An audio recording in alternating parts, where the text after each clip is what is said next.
Okay, we're live. Yeah, so if you were in my previous session, you understand that any stuff done on the terminal will not be for the benefit of our away from here viewers, because it doesn't like it for some reason. Okay, so the first part that I'm going to cover is the disclaimer. This is on the bottom of each slide because I unapologetically stole a large chunk of his stuff to do my slides. So if you want to see the whole thing of his, there's the link. And that link is available on every single one of these. Okay, so what is Git? Before we even get to that, boy, that's going to be an awkward sentence to have always through this whole presentation. If you're not doing version control with your code, you're doing it wrong, right? I think we can all agree, even if you're just doing HTML, CSS, JavaScript, Word documents, whatever it is, you should have a version control system in place, right? GitHub is free, GitLab has free accounts, Bitbucket has free accounts. You have no excuse for not versioning your code, okay? So Git was originally, this isn't on there, but it was originally developed by Linus Torvalds for when he was developing the Linux kernel, and then it kind of spread out from there. It is based entirely on repositories. So if you get some a project, you're getting the entire repository. You're not just getting the repository. You're also getting all the history that comes with it. Okay, so you can, they call it a clone. You can strip that away if you want, get rid of that on your deployed versions, but understand then you can't update them there, right? So if you want to be able to easily update the code, you have to leave the version history available as well. It's not typically visible on a web server. It's usually ignored, but it is there. You can make it visible if you decide to not do security. But security. So with Git, is everybody familiar with Git? Do I need to go over how it's used? Anybody want me to go over how it's used? You know, there's one thing that I've had a hard time with is using the little GitHub desktop. Oh, yeah. So like, I tried it for like an hour and it was just so confusing that well, the only thing was I was like trying to push and pull stuff and nothing really. So I found this tool, and I think I mentioned it later on because I did vary a little bit from his slides, and this wasn't in there. So the Daniel Zinkovich works for ProbeCI, which is a continuous integration company, and so he had several slides in there that were pumping up ProbeCI. This tool is called Git Kraken. There's a free version. Hence the little squid thing at the beginning when it's loading, Kraken. Anyway, I thought this was already, it should be. This is actually a really, yay. Can I come back now? Start, nope, thank you. So this is a fantastic Git tool that you can see all of the commit messages. You can see the branches as they come off. You can change branches really easy. These are all my remote branches that I have, so things that aren't actually even on the server, right? So if I want to push up those branches later. The concept behind Git, and I just realized that nobody saw that on the presentation either. But anyway, the concept of Git is that you can have your commits, you can have branches, you can have tags, so that you can easily identify what would be considered production code, what would be considered a development branch that you're trying to get back in line with production code at some time, right? It allows you to develop independently of people on your team. Really, Git is best utilized in a team environment. It's a little bit of overkill if you're doing it just by yourself.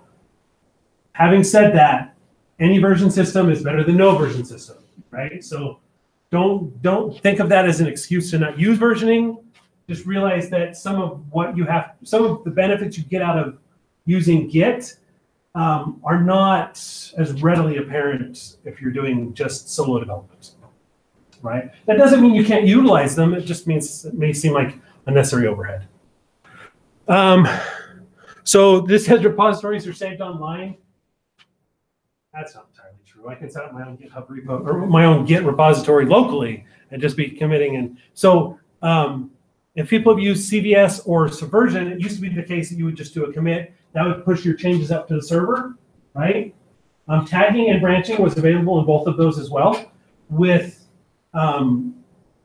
Git, the assumption is that you're making changes and you're saving those changes, you're committing those changes, but you're not going to necessarily push those up to the server every time. I think, correct me if I'm wrong, but I think you can actually set it so that it will. There are a number of tools, for example, PHP Storm, one of the configuration options is when I commit push, right? And that's the concept of putting it up on the server is a push. Right? Up off of the server after you actually have a copy of the repo is called a pull. So that mostly makes good sense. To grab a copy of a repo is called a clone. Right? So you do git clone, then the repo name. That's not covered in any of this that I remember. Let's go ahead and, somehow we got back out of present mode. So setting up a remote repository, again, there's so many free options out there. One of the things that really has to come into play when you're deciding where you're going to put it is, well, there are a couple of things that really come into play. First, are you going to have anything private, right? Are you going to be publishing credentials somewhere? If so, you want them private, which means only certain people can get into them, but there aren't, I think Bitbucket has like 5. GitHub used to have 5 private repos. I think they've gotten rid of that now so that everything has to be public or you pay them for some. GitLab is actually a really cool tool that you can run both locally or on a server, or that you can work with them. They have some free accounts as well. GitLab also has some workflow tools. So if you're working in a team, you can actually set things up to, as you push stuff up to a master branch, which means that you're happy to use that code in production, that it will then alert certain people, like your QA team, right? So then they'll go out and check out the branch before you roll it out to production. So, or maybe you tag things as beta for the same reason, right? Do they still have pre-project? Up to 5 team members is the limit. Oh, that's what it is. Okay, up to 5 team members. Okay, so rules of Git. All work should be done in a branch, right? You shouldn't be. I'm not going to ask how many people have ever just, changed code that's running in production, because that might be embarrassing for some of us. But you should always make, with Git, you check out the code, you create your own branch from that line, and then you make your changes, and then those changes are merged back in. Right? That's the standard procedure. Second, nobody merges their own code, right? Those in Git, there's a concept of pull requests. So after you've committed your changes up, then you create a pull request that someone else will go out and review your code to make sure that everything, that you have a hope of catching errors before they make it to production, right? No editing on production servers. Yeah, I've never done that either.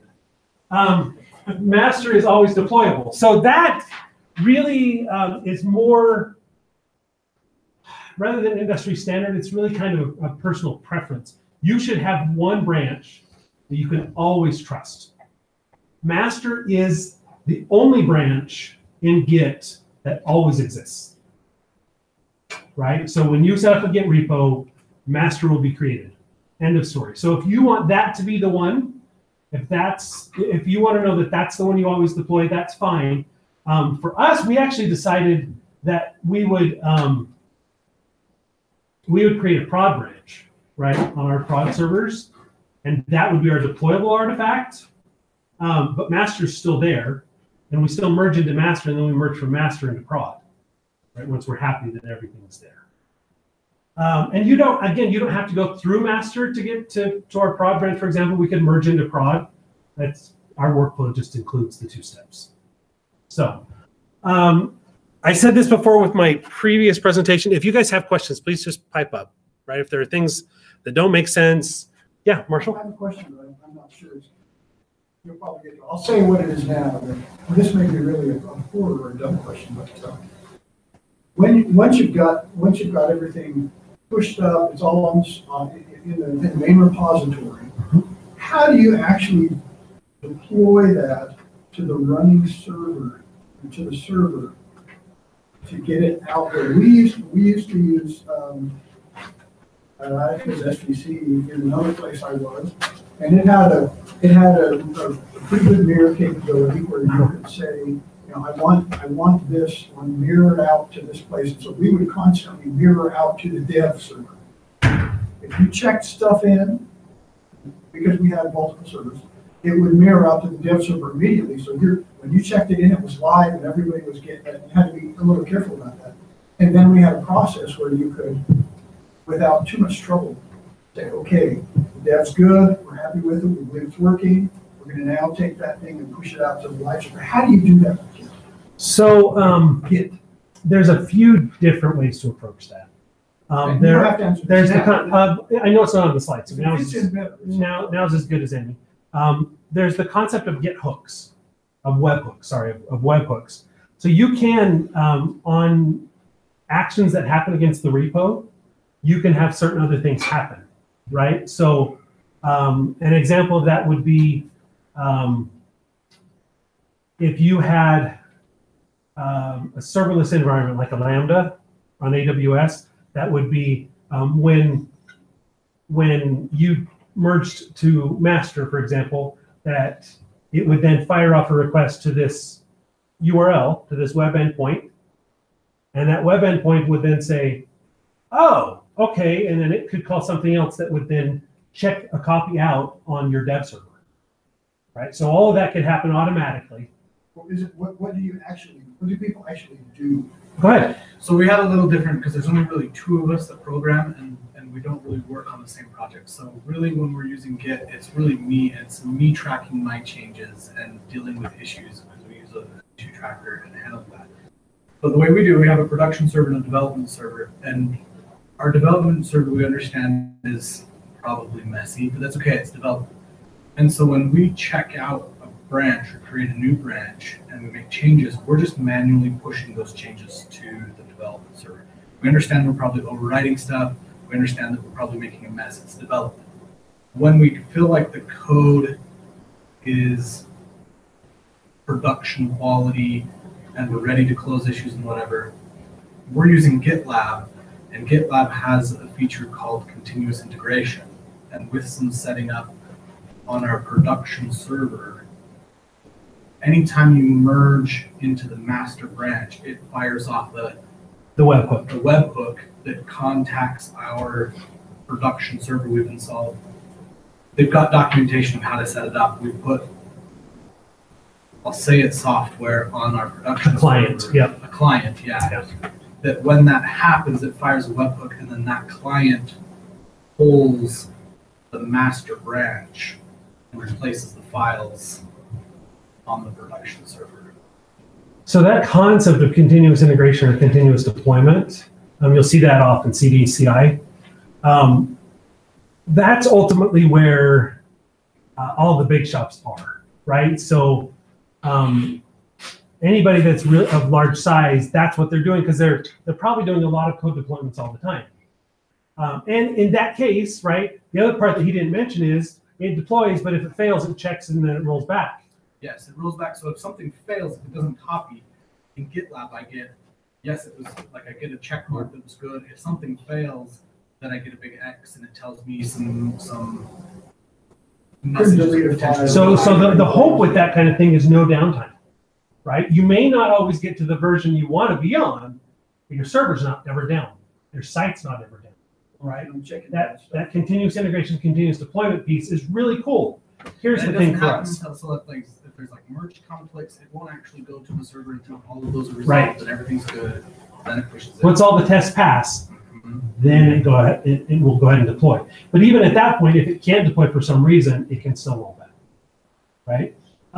So that is absolutely a place that a lot of people want to be. I'm having a hard time right now seeing a lot of benefit for that in what I do in Drupal, simply because we don't have daily rollouts. We don't have weekly rollouts. We have maybe monthly rollouts. And yeah, this is more like our in-house stuff that Right. we're working on. Right, and so if you're doing, but having said that, if you're doing custom module development, absolutely you should be looking at something like that. So you have that zero downtime, right? So that when you deploy your custom modules, you're going to have that. Now, again, if I never have to get a call from our service desk saying something's down, I'm not going to complain, right? So and right now we're being asked by our management to put everything in code pipelines, right? In the continuous deployment, continuous integration scenarios, so that never happens, right? There's always a functional site up. Again, it may not be exactly the way we want it. The bug that we thought we'd fixed may not be fixed because something else broke, but it's still functional, right? We're still in a better spot than if I thought I checked everything and then I deployed and it was broken completely, right? In fact, I was talking over lunch about Drush, right? I used to use Drush a lot to update the modules, and one of my favorite things about Drush is it creates a backup first of the module that you're updating, and then if that fails, it rolls it back and puts the copy back on there. Or, worst case scenario, it succeeds, and it turns out that I hadn't done as much regression testing of the changes to that module as I probably should have, and the site's broken now, but that copy is still there. Kind of like the Android operating system on my phone. Kind of. Kind of busted every time I did it. Yes. So, anyway, does that kind of answer your question? Yeah, and if you get to it, I have another question. That is, never, ever do live editing on your production server, unless, of course, you're using Drupal. Oh. In which case, see, I would like to know how you make changes to your. So we do it now with Git, right? We roll up changes with Git. One of the things that's kind of unusual with Git that I'm talking about, it's like you're adding a new node. You're talking about content. Yeah, I'm talking about content. And there's a. I mean, I realize that to us, content's not the same as code, but formatting stuff and all the kind of goofy things. Yeah, all those kind of things I try to take out of my content editor stand. So I've asked my question. Go ahead. So, okay, so we have a couple other things on here. One, when you're working with Git and you're working on branches, do discrete tasks, right? Don't kill yourself by saying, okay, well, this branch is going to be everything until release 2. Really? You're going to kill yourself, and you're never going to figure out exactly what, right? Unless, let's be honest, none of us do great, awesome comments. And so when you're looking back through, you're like, well, which one worked?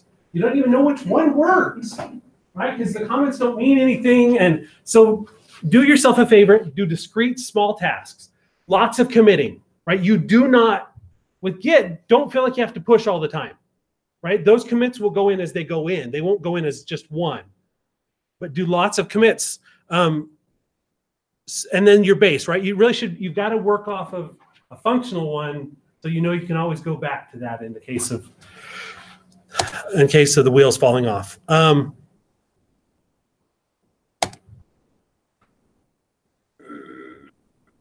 Yep, not looking at that one. So yeah, this is the concept of pull requests and not being the only set of eyes on your code, right? Now, I understand in your case, for example, there's only one of you working on the code at a time. But even so, right, if you can every couple weeks do code reviews with somebody to look over your shoulder and make sure or at the very least, when you're rolling out that big feature to production and it has every possible reason to make your life hell for the next week, 2 weeks, 4 years, whatever it may be, pull somebody in to look at the code. Right? Somebody that can at least be that second set of eyes. We recently rolled out So we recently rolled out an update for the BYUSA student elections. Last year, it went awful. Like horrible, horrible, horrible, horrible. No way did it work at all. Awful. Gratefully, I hadn't written any of the code, but what it ended up happening was somebody had gotten it in their head to put the images of the people running for office as blobs in the database, which I don't know if you guys are aware or not, but that's a horrible idea and should have never been allowed in the first place. But it gets worse because you can't cache. Right? You can't cache on the server and you can't cache in the client. Because it's every single one. And then things weren't optimized otherwise, and it brought the server to a grinding halt. I'd like to blame it on the fact that it was Java, but that would be considered unfair, not necessarily untrue, but unfair. So anyway, for this one, there was a huge rewrite that happened, and a lot of things changed. Surprise, surprise, we actually stored the images on the file server and, actually on the web server, and it worked fine. But we found, even as we were getting ready to roll out, that there had been an assumption made with some of the code that, and not necessarily an unfair assumption, but that the connection pool that they were using was auto-closing the connections and then reusing them, right? That's what they assumed. And it turns out it does that, right? After 300 seconds. And it was set to 64, so we were running out of connections. Because 64 people would get in to vote, and it would hold on to that connection for 300 seconds, for 5 minutes, and then it wouldn't take any more connections. And so all that had to happen was another person sat down and went, oh, okay, well, I see why you think that worked, but it doesn't quite work like that. Right, so close it here, and suddenly we had unlimited connections. It was still only 64 at a time, but we didn't have any problem. And the election went off flawlessly, all because we had a second set of eyes. Sat down and found a simple problem, right? No editing on the server, that's kind of, yeah. This is the only image that I left in from this stuff because I thought it was funny. I feel like I've done that before. So you can, tags are another concept within, you can tag your releases, right? So that there's a specific identifier for the release. It does help you when you're, especially if somebody else is using your code, so that they kind of know where to, oh, use this one, as opposed to go against master. Well, I've been updating master and suddenly your code stopped working. That's weird, right? So use releases and branches and tags. In Drupal 7, I don't know if there's still people using Drupal 7 or not. I'm going to mention this really quickly. If you're doing it, features, right? Because features will write out all of your code configuration into files that you can then version. And then you can roll back when things break. If you're not using features, best of luck, right? Because that configuration has nowhere been in the database. So your other option would be to be making backups of your database, which means then you lose content changes when you have to roll back. There's no good reason to not be using features. With Drupal 8, yeah, people can look over that after. So with Drupal 8, so this one was, I think, pretty much all mine. So you didn't have this one on here. So you should always use the composer-based installs. Okay, with Drupal 8, all the configuration is written out as files, but there's a huge caveat to that. 8.0 and 8.1 wrote everything up. No, up to 8.1, it wrote everything out automatically. So anytime you create a content type and you create a field, it would write a config file out into the config sync directory. As of 8.1, they were like, yeah, that's kind of unnecessary. You don't need to do that each time. So now you had to either go into the configuration management section in Drupal and do an export, so then it would dump them out, or you had to have something like config tools, which does what was happening before. And it turns out that when you're developing a website, that's a super useful feature. When you're just in production and running a website, it gets used hardly at all, right? So that URL up there, the packages.org, that has instructions on how to create a current Drupal version using Composer, right? Currently that'll create a Drupal 8.5. Put everything in, and there's in the composer.json file, there's you can set locations for where you want the config sync to be and where you want the modules to go and all those things. This one actually, this was not one that I added. That was one that he had on there, but this is entirely relevant. For us, everybody always said to me, don't store contrib modules. Don't store, right? Why should you store those in your repository? Well, because when I spin up a box, I don't want to have to go get all that code. So I store them, right? And I'm getting specific versions based on my composer file, so I don't care. It's faster for me than spinning up a new server and then going and getting, checking my repo out, right? And then doing a composer install and then going in, because it still has to go out and hit all those before I can, and by that point, believe me, we're running Apache or Nginx. My web server has been running about 30 seconds by the time it gets all of its dependencies. So for 30 seconds, my web server looked like it was available, and it was, but my code was not. Everything was looking broken. Compiled SAS, I don't necessarily feel the same about. Well, except I save them all out to CSS files anyway.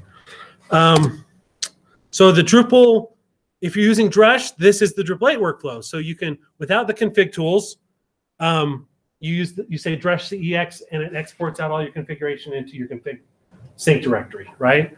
The CIM will import in. So this is really, really, really, really, really, really, really important. If you don't remember anything else I say today, remember this.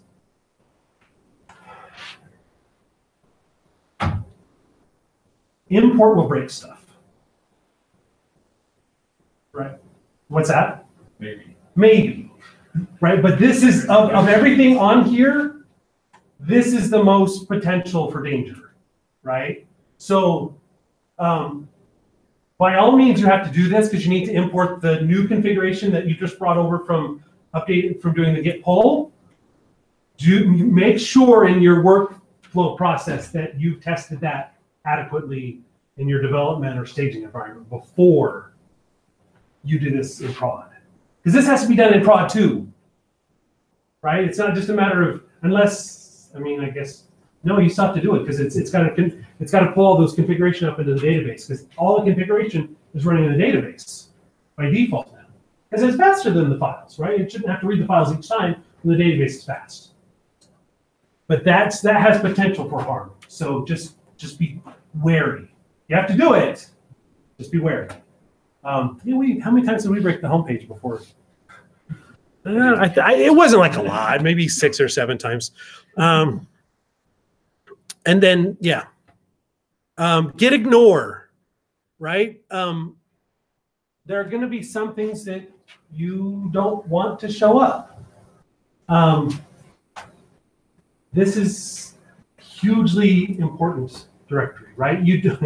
While I said I'm perfectly fine committing other people's modules to my repository, I'm not perfectly fine committing somebody's DVD collection that they spun up on their website to GitHub, right? GitHub is going to notice. And we're paying them, but they're still going to notice. And then we're going to get, DMCA notices and stuff like that too. So I never commit anything that's in my files directory. If it's images, now I never commit that, but I may have backup somewhere else, right? I'll use backup and migrate to put backup somewhere else, but that never goes into my Git repo.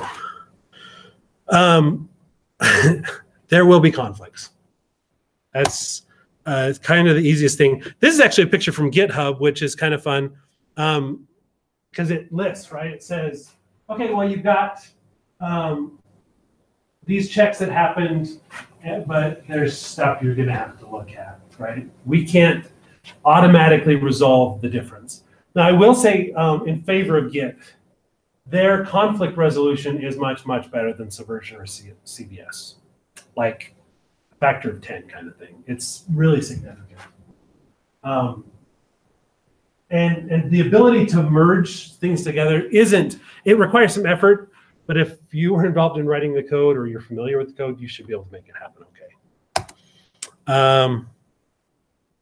Yeah, so here's an example from a command line.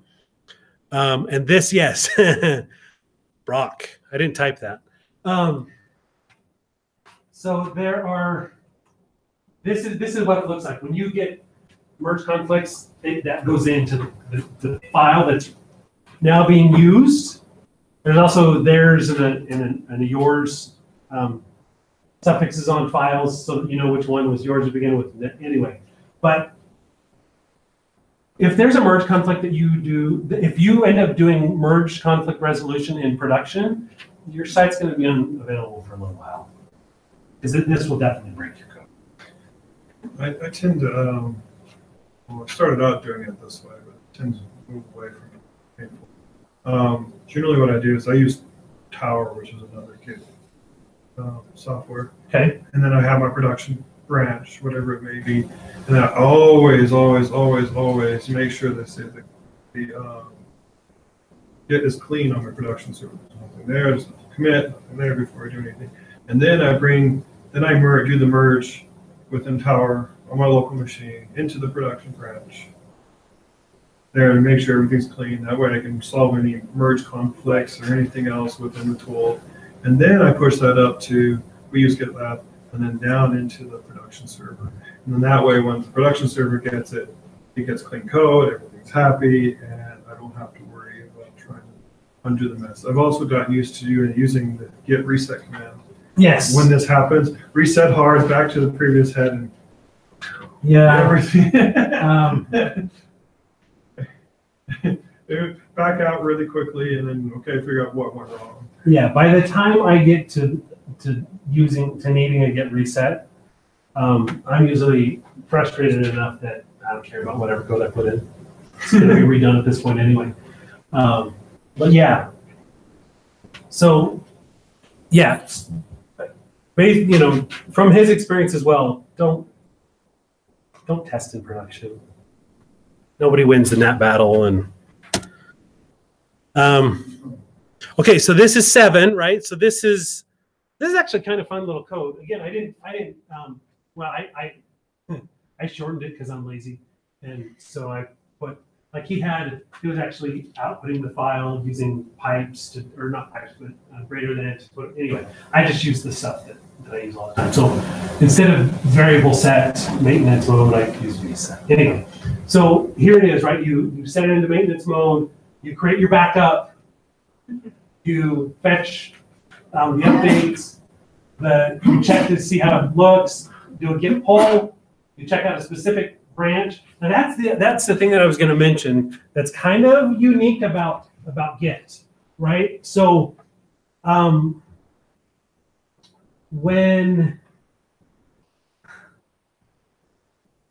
have multiple branches. I mean, if you're branching like you should be doing with Git, you're going to have multiple branches in that history, right?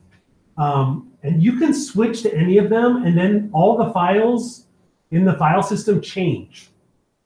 Like when you check out a specific branch, suddenly those files are now the files from that branch, even though it's instantaneous, right? So files may disappear. Right, that's the thing, is files will appear or disappear, and you're like, whoa, no, all I did was check out a branch. Exactly. You are now looking at a whole nother copy of the code, right? So don't be wigged out by that. That's okay. That's how it's supposed to work.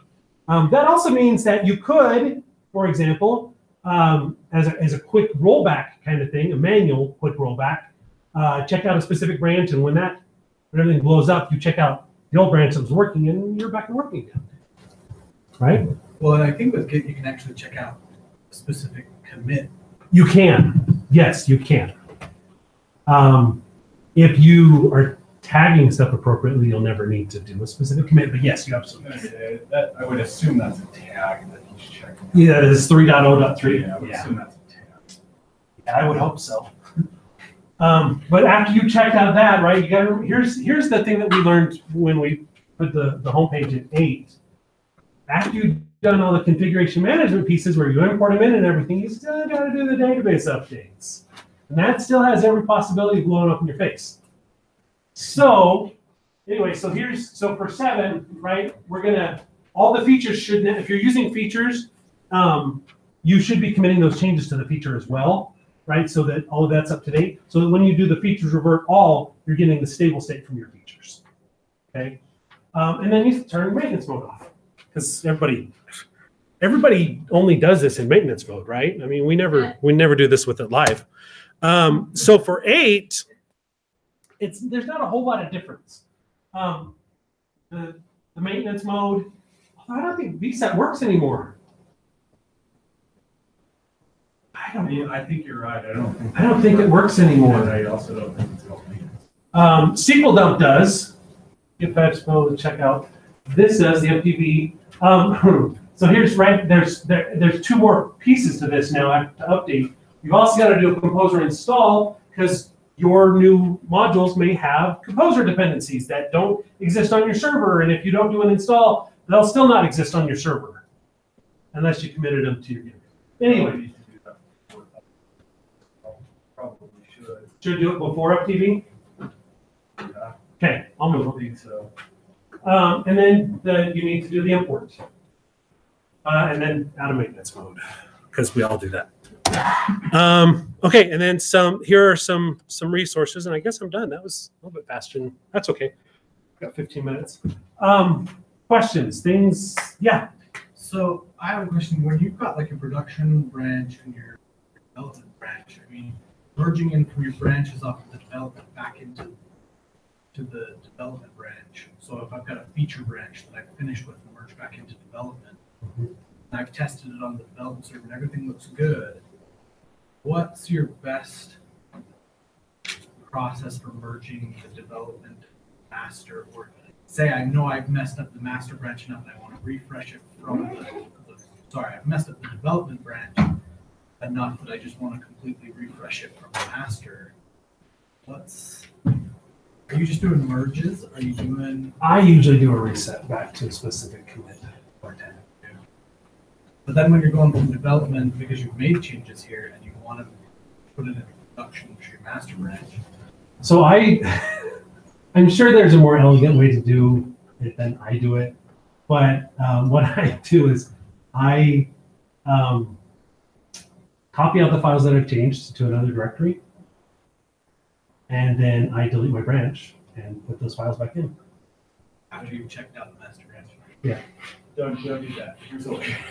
See, I told you, there's more. Like, okay. So when assuming your development is clean and that's what you want to push to production, so typically what we will do is we will branch off of develop. So develop, at least for us, was originally branched off of master. So then what we do is when we're ready, we create another branch from develop that is, our release. It's release and what release is. And then we typically test on that. That allows our developers to continue to push to develop, and do whatever there. But then we've got a specific release. And once we're like, yes, we're done, we then merge that. That branch. Yes. So you can also merge develop directly into master as well. But we typically will create a branch that will merge. The thing I haven't liked with merging directly from development to master uses a commit. And then like in GitLab, it shows that the master is actually ahead so many commits than the development. And Yeah. It's like, not really, but there is a commit message that development doesn't have. So my method is when your branch is broken, right? So if my branch is broken, I can't get it to work right. That's when I copy my files out, get a new copy of master, copy my files back in. So that I'm working from a clean version of master at least, right? And then if it's broken still, I know that it's my code, right? I did something wrong. But I wouldn't do it for merging. Sorry, I apologize if that's what it sounded like. That is not. I don't do that for merging. No.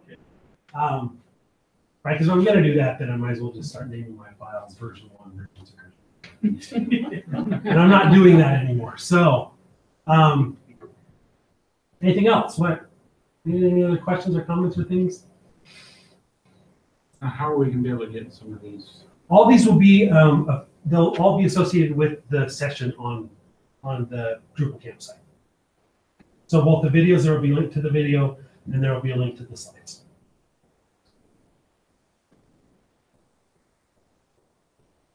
Nothing else? All right, well, I give you a few minutes early to get to the next session, so. Thank you.